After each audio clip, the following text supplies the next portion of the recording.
about Pedri ne say Juan Pano say Iniesta na say Xavi no. I think say looking at Pedri game no. Ne ball no et say only more of a controller to say Xavi. But we do the final third now or that Iniesta vibe ne kakra by the ball no boni see as a controller no. On say Pedri nanka so see so no. Player no share the ball pa Iniesta. And mostly na operate on anymore. By currently the ball now Yamanebo saying as a central midfielder or control game the ball near more of a Xavi type nibi as a controller. But do the final third and when ya say Iniesta vibe ne kakra so mimi when say a Xavi type nibi no. On Serbia, me don Serbia. Oh, there be Iniesta also by the ball so a controller. And the controller. And yes, so mobile pet by there be any pet. Me would yes no. Who do you say? Obama when he say Xavi DNA won't say omni controllers. Yeah. Omni controllers. But Xavi ni Iniesta be top player between but top. That's one for the pala. Can we move on to me a main issue? Oko Ramadi says here report be about say almost say and here na Huijsen went to me and recover in time for the El Clasico. Yami Adumai Bebasu. Obeza saying. That is okay because saying. Manchester yes sensu. So when to me Mako sensu nebo. Mako sensu nebo. Zen for na. Oh, that was it. But I would say almost say when to me anya fit in timer. Either say Asensio the baby replacing the natural son military abo.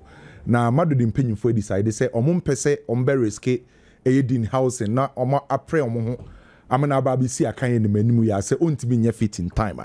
Na story ne ba bonte ne ken Madrid fans no obia e kire na adwen ebi mu mpokura say ya say Huijsen oba big games yi say onya suspension ana ye injury enti omu nse de hu no big games mu obia e kire na adwen say Asensio kro say when to me anya fit in time Asensio be see akan Barcelona betime twa for Real Madrid. So a lot of air comments and commentaries na ekoso. By ken nukre wom ni say if it is said Huijsen ebe PM or Real Madrid bobu ku nim no Akrana settle very well. Wa adapt it very well. And I say under Alonso ne style of play no Huijsen at siasie because Alonso per center back oyo obia obetima progress ball no Alonso per center back obetima carry ball no obetima initiate attack. And if it is said Huijsen ebeshe Real Madrid set up him and Alonso no o per center back bakwa say oh yeah first 11 na betimi don say su waka say ono di obesha ase ne Huijsen because ne profile no suit Alonso style of play ne pepepe. And they say wababa be ye key e dey ama Alonso and Real Madrid boboku no. But kid say in case say ne ho antimi Anthony in time na wantimi ensi akan wo classico ni ma mene ma de mpanyimfo ya adwen say emomon risk no emomon pro mo ho enye se chenchina ye nwo ne panema ne nkobo last season e bi to Real Madrid boboku no se obeka ya Rudiger na we prapa na Rudiger be hia time so obetena fie na wetimi dia recover na wetimi asa gain in strength any energy enim Rudiger benam se na Real Madrid ewo injury crisis Militao ACL David Alaba no epranti no e for say Real Madrid mpanyimfo say abranti e friend say Rudiger na ekwan bia so de bia na wose yetima ne kobobo no e affect Rudiger because nanko hia rest no timi dia recover wetimi recover do 100%. But Real Madrid for a say chenchi na abranti no emfancy akan e affect abranti e friend say Rudiger. But what take this season again Real Madrid dey compete with La Liga, UEFA Champions League or compete e Super Cup no asa compete with Copa del Rey. Afini yashe season ase Madrid about just 10 games the entire season in ko bia mijitu mu se classico ni hia Real Madrid for pa mijitu mu se last season the Barcelona the year Real Madrid no Madrid person mo ti omo ho enti se ube shia Barcelona ube try se obenya wo players ni nyina so be available for selection by ken nansen e ya three players no mu pra omu pra yo mu ba ya no ma say nya setback because omu nya time to recover. And it's a what check matches do Real Madrid about this season. Yenko baby. So we try ye now corrected Huijsen against Barcelona. Now konya setback. Now feel you or continue fear acha. Ocha the bigger picture now. A bit more affect Real Madrid season. No. And it's not just one match. And a bit defining Real Madrid season. No. Me just to say Madrid 8 Michel Barcelona or many budget. but we check the number of matches that Real Madrid for him. Now we check season baby a yenko baby na opera na brantie ne nye fit na wo se chenchina ye classic wo de ni kwa kwesi akan okonya setback na at a long round bigger picture no okotena future emfaso be na wo so enti to me meni mpanyimfo ne ya adwen say Dinhausen enye fully recovered na onye fully fit a emomon risk ne mfa ne nkosi akan against Barcelona omon try the bigger picture na brantie ne ntina fie no ntimi recover no onye fully fit no ntimi meboa Real Madrid bobuku no eni so omopre mu sesi se chinchina ye Dinhausen ekosi akan against Barcelona okonya setback a ebe big problem e de ma Real Madrid bobuku no anopa obeye story bi about Caicedo say Chelsea mpanyimfo say Caicedo ni ye untouchable no mo nyoma dwen dakra say Caicedo no omo beton sesi a no mo Chelsea mpanyimfo ni mpokra no ma decide say abrantie no ombema na improve contracts no wetimi atena Chelsea bobuku because ni age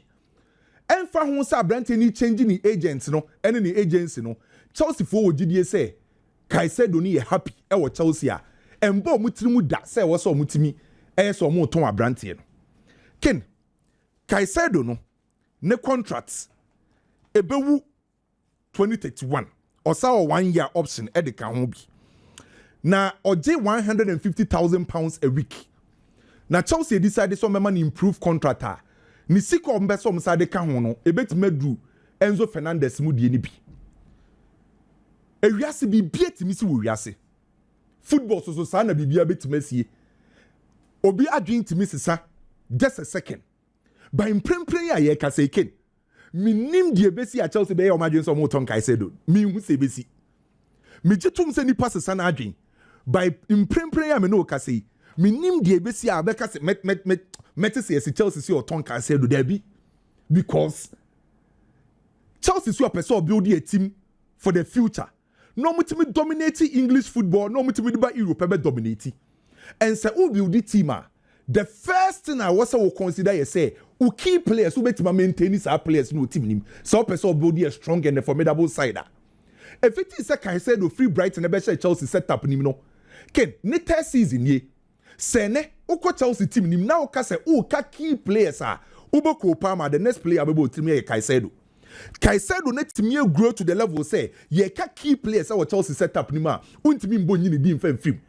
And it's also we Chelsea now person build a formidable side. Now they compete the likes of Manchester City, Liverpool. Now they buy Europe. Now on the big giants never compete there. You keep players near Tom say. So the first reason why I mean when they say Chelsea ebe jai Caicedo any possible any many muyano. Say team na Chelsea person building no Caicedo key And to say you walk at them say ne yes Chelsea be jai Copa Manako. Chelsea intimi njai ko pa manu nko say the same thing applies to Caicedo because oye key at the match Chelsea team on person building. The second thing I be consider the current form of Caicedo. Say uko ewiase nyina na wo ka defensive midfielders omo form omo ti omo role na say Caicedo ka ho bi. Say obstructive midfielders na wo say uyi top 5 obstructive midfielders currently omo form untimi mbonyi Caicedo fan film. And opada metie wo statistics on Caicedo our the top 5 major leagues in Europe. And as it stands now, there is no single player. As it stands now, top 5 league. Why most tackles as in Caicedo, most interceptions as in Caicedo. It show the current state and the form of Caicedo. And to we about Boko to say Chelsea. Now a player currently he's one of the best midfielders. We are saying I don't know what's Ujino. Let's not forget our 23 years old. Apart from the form, a Chelsea present or and at 23 years, Obetima bought at the highest level the next 5 years, or say your future. And our Chelsea team currently say now, the impact on and off the pitch. And it's a who considers our factors when you can make a extremely difficult. So we be convinced me say Chelsea be jai Caicedo or your one player or your Chelsea players or dom akuma sunibi. There is no way as it stands now. Say Chelsea be jai Caicedo. So we jai mu and Chelsea for home be your mama until say Caicedo na beka say Chelsea no mimbo bi ma na say obi di escabia untimi and rejected by as it stands now Caicedo so free Chelsea no I don't see say it possible. Omo kobusa Eric Garcia our Barcelona team nim nyina say players our Barcelona nyina no hwan pa na ye underrated and ye nyina nim say player ba ko ye underrated power Barcelona ye Eric Garcia but ken yebusa Eric Garcia say when he underrated wa Barcelona setup no. O say Frankie De Jong. Ano ye underrated wa Barcelona. Na adie we minti ase. From Monday ebesine. Every single player of Barcelona biano can in some of mukafa Frankie De Jong eye me nwa. Because I would check it eye ansama nkofo trofa Frankie De Jong ho. Na wotie die Barcelona players ni coaches ne kafa Frankie De Jong ho a entally. It seems that Barcelona coaches and players no the of Frankie De Jong no enye sa na supporters no dodo na hu no. It seems say Barcelona fans bi wo ho say Frankie De Jong no ne level ni eni strosa. Ba ubusa players no mu say abrante ne ball no obo no e wo soro pay. And so what na say now relax it. Now we have factual and critical analysis ah. Obeti the reason why Barcelona players name for Frankie De Jong fancy form. The reason why Omoka so underrated as a footballer de Barcelona. Under Hansi Flick. About 3 midfielders. Baku eye deep original defenders nenim. Mostly eye Frankie De Jong no operate was Aruho. Ana Baku eye controller eye Pedri. Ana Baku ebo as an attacking midfielder. Either so about Dani Olmo. And also about eye Femi Lopez. Sa 3 midfielders we ana Frank Papa friends Hansi Flick yusu. But again, the reason why I may any Barcelona players not here say Frankie De Jong a very special player. Ni ro na obono. Se wadwemu ndwa untimi mbosa aro no. Because ono Frankie De Jong and original defenders nenim Barcelona ye build up a. On ye the first contact was the defenders ne locate. Ye Frankie De Jong ne operate as a deep playmaker. Ono and a beji ball from the deep. Now connected players from wenim ho. Enti se u operate was aro ho. Na wadwemu ndo. U positional awareness very poor. U vision very poor. Say so be lusu ball. And the moment I be lusu ball on the pressure about team so. But say Frankie De Jong see I can know who game this one. The entire Barcelona setup ni na so me who game so. Mostly, my main news on game against a Newcastle and Fanye case study. Ye ball Newcastle game ni we no. No be about Pedri mabaso e ye no kre Pedri ni ball nebo. But Ken, anytime be a Frankie De Jong benya ni dey biano, the entire Barcelona team ne function because ono ana connected the deep midfield and the forward line area. Say Frankie De Jong echo offer e affected Pedri. Frankie De Jong echo offer e affected the forward line players of Barcelona. And it's how role now Frankie De Jong bon currently meaning Barcelona player obet more operate to us role better than Frankie De Jong. And it's Eric Garcia because the most underrated player of Barcelona is Frankie De Jong. Metinasi because Barcelona bubble game be a no ye bola me YAMAL din because of them when yaje. Maybe ye bubble Rafinha din obey adwuma no Pedri be control game no. By nipa ya dwen hye dan kono so no e ya brand your friend say Frankie De Jong. And my last story ebe Manchester City about Donnarumma. Osi obai no settle very well bibi ekoso yi. Ken Pep Guardiola is a smart coach. And reason here is simple. Yenim say Pep ball playing goalkeeper. But when we say in Manchester City e kire ho no omo consider a lot of chances. So me consider a lot of chances. Again, there was a mehwehwe. E was me pe a shot stopper. Goalkeeper, edru die mu eden a obe save Manchester City. When an agi save of the month, e ye Donnarumma. Oba ye few opportunities and after few games awabo no. Check the number of saves awaye. And to Pep Guardiola nim say ehun hia say was okope ball playing goalkeeper. But was okope goalkeeper obe dominating game dia no using the hands and Donnarumma e ye one goalkeeper again. So Manchester City betima compete this season ni influence a key because saves are do obey dem Man City no. Okay. Ebebu Man City bobu. Na one Pep gina no height no. E wo was Pep. Yeah, say Pep crab beka. Kwa no others embrace na mugo kiba say not here. I just saw was super. Oh, you huge. Ken, me that say. Na let me continue from where Kwame didn't come on the chassis free you know na minka just a minute na me rami 7 minutes see me say Spain La Liga for no they have a nice way of selling their products the Pedri Iniesta Xavi comparison no it is good now maminka some shocking between 2004 to 2009 na Barcelona ya die bia na omuta dibiti Real Madrid pa. You see those days Barcelona bought 4-3-3. Real Madrid bought the same 4-3-3. Now what imadi? Barca betimi ahye midfield na bia do bia 2006 Ed Milson, Deco, Van Bommel. Winger no 2 wings no na or the man midfield aba be show. Normally na tie Iniesta. Mami the reason is say you know about 4-3-3 meaning is a midfield in 3-3. But Barcelona always want to dominate, so there is always one extra player. In between 2006, 2007, 2008, Iniesta mostly now operating from the left wing. Time Yaya Toure buy, Yaya Toure na Deco, Xavi, no Iniesta go to the left wing. But what let me show you say? Pep Guardiola buy Okofa, Keita buy, Otimi bought Busquets, Keita, Xavi, midfield, Iniesta, left wing. Any game they want to dominate.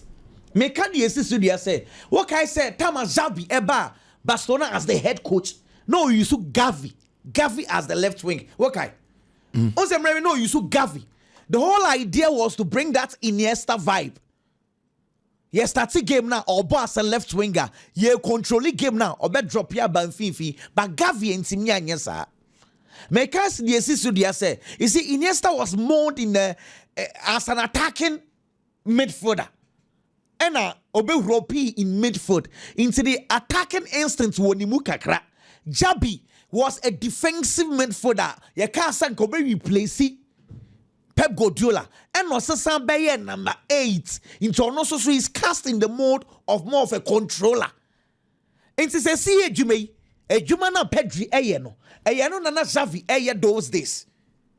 But what you say? Because Barcelona number 4-2-3-1, number 4-3-3. It is Iniesta and Xavi number as a double 8. But double 8, back way advanced. I told you about drop it back. But see a Jumadi, and yes, some way and yes, a comparison. But a Jumana Pedri and no those days na Xavi Inti the but they don't look alike. In fact, they don't play alike. Bonus Sankra, but say a Jumani dear sanity. Yeah, Ken. As some person make an some way controversial but you see, I think say Barcelona, there are lots of chaos the way they communicate to their supporters. A lot of chaotic information. Obia deni dear ba contradictory statements. The difference between Barcelona today and Real Madrid, I think say Madrid communicates well. I tell you Barcelona, tell me ye. Real Madrid for almost stadium now we see Benabao no. Afi ben no chassis. And afi ben no wiye. Almost start say be 2019 mo baby o. Enya nansia no wiye. It took them over 4 years. Meboa. Omo stadium no between 2000 to 2010. Omo kwaye omo annual general meeting. And omo ba said they've spent over 200 million on renovation. Inti sadia yen kope Bosnia ne yen stadium ni ye yen renovation ni ye. Inti the annual general meeting they decided it's okay. We'll go and fetch for sika from extra sources bank yen kwaji sika. Ken Madrid for estimate say omo spend over 1 billion euros at the renovation. Ken 1 billion no Bosnia no mo bomu miensa me pesa me ka some edisia some so omo bo Bosnia mu miensa. The first one was over 500 million yankoye first phase no omo ye kono no mo se dabi scanenzo and omo san so ko bio ekobo 225 million and so and almost sounds so called bio into bus and all but that's over 1 billion. And on the stadium. She it's the same Busiabo and a Barcelona abo at this stadium.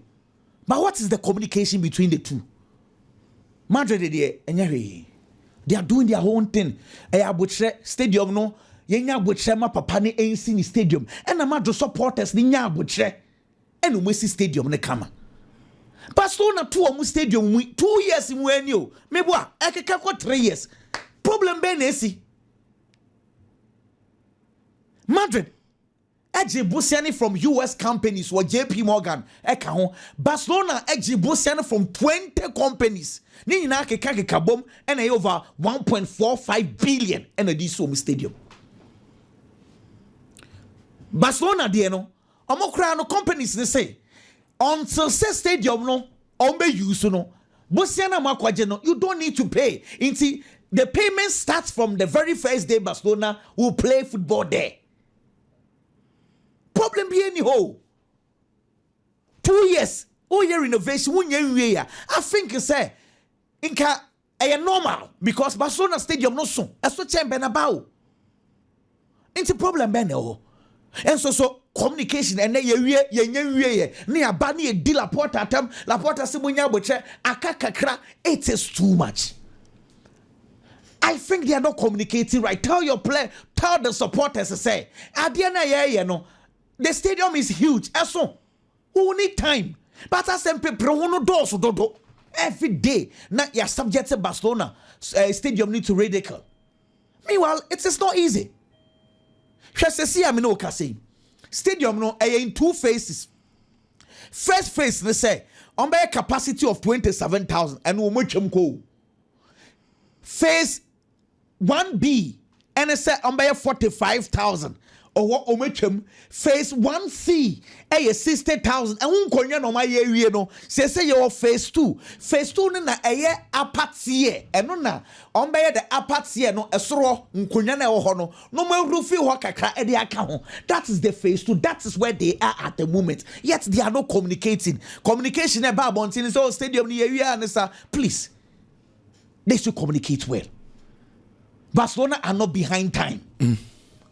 They are not behind time at all.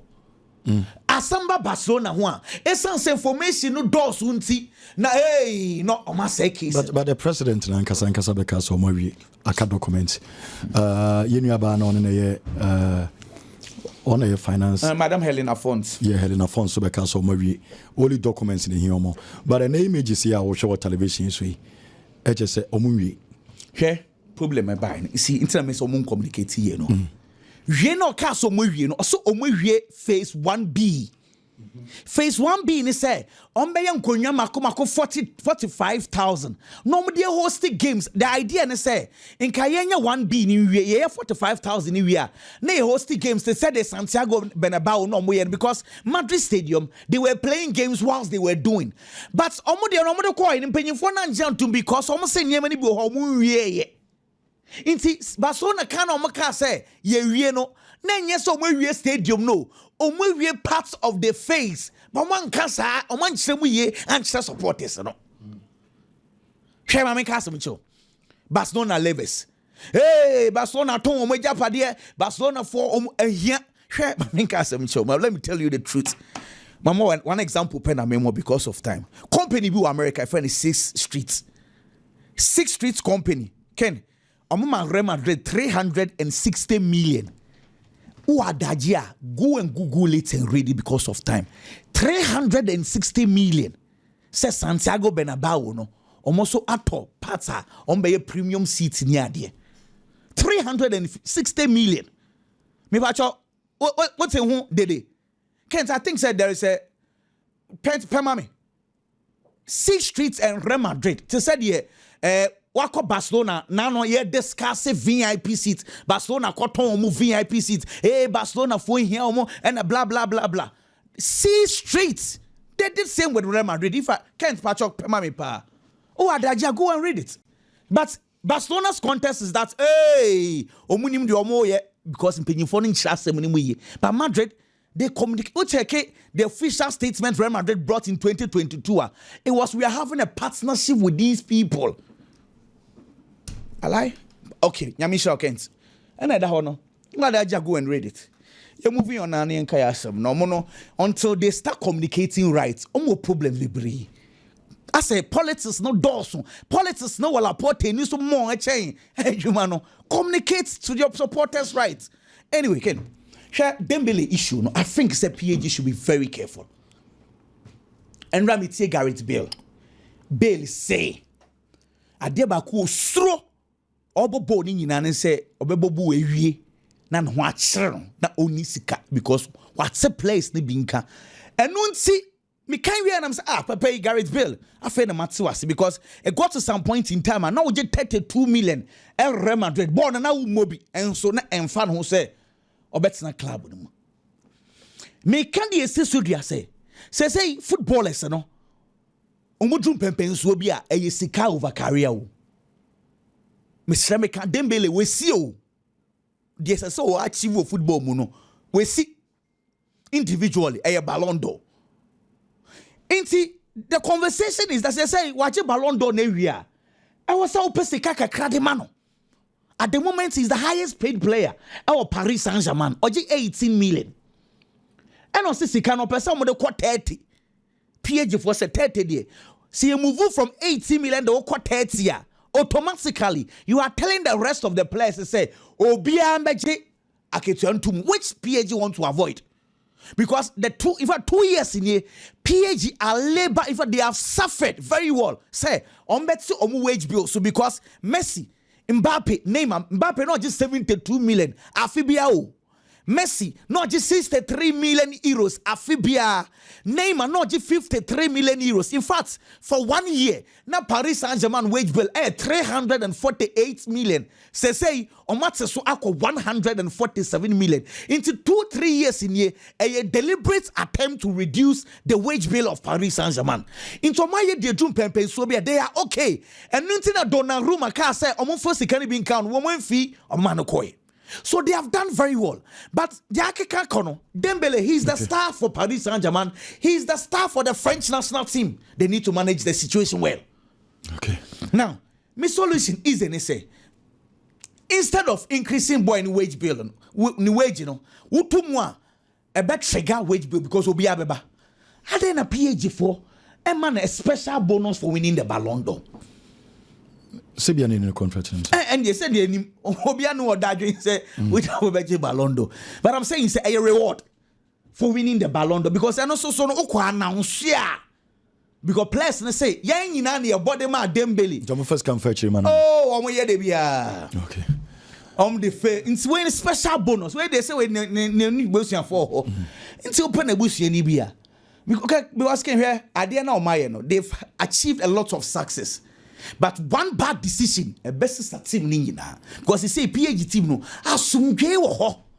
But senya wuja for soja no monto market no if they don't manage it well. More Edema Fatima. Omon peka kran featuring for more we dey say special bonus. Okay. So what do Mbappe J went to me anjo. Mbappe wo. Okay. Ska obeji deal free awanya hwe amom okoi. Wanje Ballon d'Or, wanje Champions League. Intimo famame. Yebebe, some of the mana. Biggie. Ken Barcelona. Men who are debi or Barcelona supporters anymore. Na me feel say I was a Barca supporters in nya botre. E mo mo team no na o mo koma to mo yam. Na Barcelona shin see. There's a growing discomfort in the Barcelona supporters. Say especially after say Inigo Martinez score. Na Barcelona team no achieve no performance. Ye who Barcelona boko ni no. A lot of the supporters feel say and this is the last season na net ye ken. Aye no kre. Me jitum sa. Say oh hebo no. Yes. But statistically the Barcelona defense and yet as bad as the supporters and as some of the supporters feel it is. The only difference between the Barcelona team last season and the Barcelona now, your hopes our coach a friend is Hans Data Flick. Every year on the Barcelona team with the performance of modernity. Canadian woman coming from the era of Xavi as a coach for Barcelona. Me no be jatum say na Barca modern money in shedan konkan. In the time as Xavi ko, na Hans Flick about take over no. A lot of the supporters no much you almost say Ebian Kebedi 2 years, Ebian Kebedi 3 years, and Sana, the kind of project our mobile baby building and as a coach Hansi Flick, a baby building no, a bit to me and macho, now for near Masha as Yakonkai, and so the Ama Barcelona Bobo Kono. But when the man stepped in the club, so 2 years, any 3 years, and a man for Adrian Yomono, can Andrew Sa stage no. Debbie. Of our team now, no chance or hitting the ground running. And also share Barca team no. With the limited resources and the quality available. Emma Barca side never be win someone, a strong one for that matter. It's Barca supported Bebrina no money GD no. Ye real season no. No ma baba G League. Aside from my G League no. They nearly got to the Champions League finals. It's a Jumana papa in the playing body in a year. Standard normal set it to hormono. And when a man Barcelona supporters new hopes are costro. Ababa bedu Samria. The performance they are seeing at the early stages of this season, Oma Jane almost a Barca team in Yaman Koyi, now this year by the India Momo. Ken, last season Barcelona bought first 8 matches of the season. It was Spanish La Liga anymore. Now Barca shot 25 goals. It was league anymore. 25 na Barcelona asheno. Na Barcelona conceded just 9. And it will league anymore. It's a GDN nebe kosro. Confidence nebe ba. Yes, nipa benya GDN wo mumu so mubetimi aye adwuma no. No kre mi gitum sa. But this season, how has the Barcelona performance been? Even among for criticizing the defense in Nyempo no. Barcelona shot 22 goals. It will league anymore. This season, from the first 8 matches in the Spanish La Liga. 22 now, Washeno. We conceded just 9. That is the last season there now. It's the Barca defense now. Supporters need to feel say that's bad because Inigo Martinez in the honor. Clearly, statistics we actually say Barcelona defense ain't that bad. Said the supporters need to be huno. Name the mimi who say Barcelona was problem anymore because goal scoring is what. Yankoni shadie when it comes to the goal scoring. Omo no bo anymore the Barcelona bobo Robert Lewandowski. Lamine Yamal, Rafinha. Emranti emi ensa we na ejina anymore no last season. This season, omo na that's what hono no kre. But idea ba ko a had the front three of Barcelona this season, inconsistencies due to injuries. And yes, will be form ateko. And also be Jerema won't be more Debbie. Nemo ma dia ha omo kese pa ye pra. Rafinha pra kakra. Onyamba back. Lamine Yamal pra kakra. Eba back. Esanso ba be pra ye. Afei no say eba ba back. Nya hwedo betimi ay ma Barcelona. Robert Lewandowski nso so ebo kakra na the next game unhu no because he was a coach and try to manage situation be. And Niama ba kumienu looking at the age. Etiano and I contributed to Barcelona boku no. Goals na so ate we animu hono no. It's all the coach has to do. And they say players need to be race fast. Far from time, no matter fit no matter see akari about Barcelona boku no. So we timi yes ade no. Now share numbers na available this season. First 8 matches of the season in the league compared to last season, the first 8 matches in the Spanish La Liga. Then clearly, Barca team nenya that bad to say their supporters ni be huno no. From last season at this stage, no more 21 points for league anymore. This season, 19 points. And you just 2 and I drop it. So adie hu bia nsi e Barcelona boku nim. They just have to do 1 or 2 things right. And they are going to get back to the Barcelona we saw last season or probably even do better. Ken, the managing director for Borussia Dortmund, Akasa, na last reckon, as a player na a friend in NICOLE Schlotterbeck. Pray chinchina on renew the contract. And I say on extending the contract and for Borussia Dortmund. Name player name fan to the team say sa issue we so nya de be drag ya che. Then it means say Abrante na twentwen na ase kakra bia. Omo for forget no ma pay another player. E no kre me gitum say o planning ahead. Say player nya ready so be extend the contractor. E was so show anim. Na promo mu betimi aba be show no ma be si akan dia ma. But the posture and manner the MD spoke, it looks like say before anymore. But we are a talent management and you before the manage talent. Debbie. There are certain players. There are certain players that basically die home koma. Obe ha wadwene kakra obe tete o kakra. But I say we now but man because so be MD na obenya fans. Ye be bo aba so say we rain. Team ne niam akon kind ma omo a. Ne ye bo di ne ye bo aba so a. Ye mo aba so just because of what you are behind the scenes. Debbie. A Juma players ne be ye wo park so. Trophies omo bejeje, include omo beje. Eno na benam so wo MD no so wani bebenyam. It's how to manage talent. And different from managing any other thing. And Recken is a former footballer. He should know some of these things. Player na ye di ne home common. There are offers on the table and so. And the chamber we shall not Mondiano. Can I call Anisika or GCC as we speak? ɛyɛ 4 million euros afei na ɔmo so ɔmo extend the contract na ɔmo bɛ double the sika na de ama no na ko 8 million euros. Look at some of the central defenders in Europe. Ɔmo wo din any ball ɔmo bɔ ni sika ɔmo gye. Na hwɛ Nico Schroeterbeck deɛ no compared to the money 4 million euros are ɔgye wɔ Borussia Dortmund. If their offers beba, if you are born say beba, monetary wise, say see I tell Bayern Munich peno. Ya tell Liverpool nya na ope. Now no other Barcelona di benenemu. All these clubs financially almost some more thing. A chain Borussia Dortmund. How mo betimi atua more than wo die no. How dey ma akwada ni say ah. Aside financial issues no. Trophies are player beje. I be money mu ayedu. When it comes to trophy winnings. Clubs wey nyina ben kru agye a chain Borussia Dortmund. Dortmund is here. Any stand no.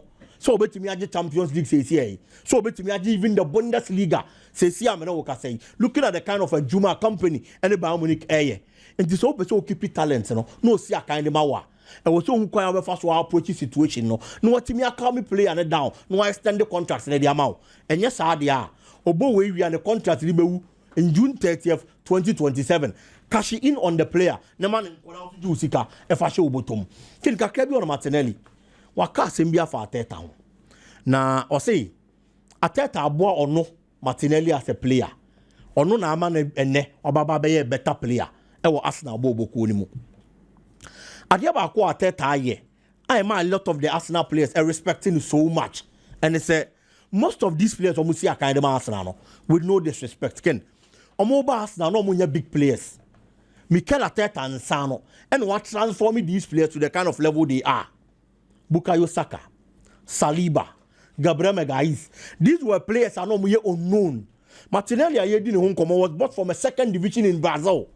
Player who see a kind of second division in Brazil. He probably was saying the but Oba Arsenal 2018-2019, Arteta buy in 2019-2020, and what transforming player man a big boy.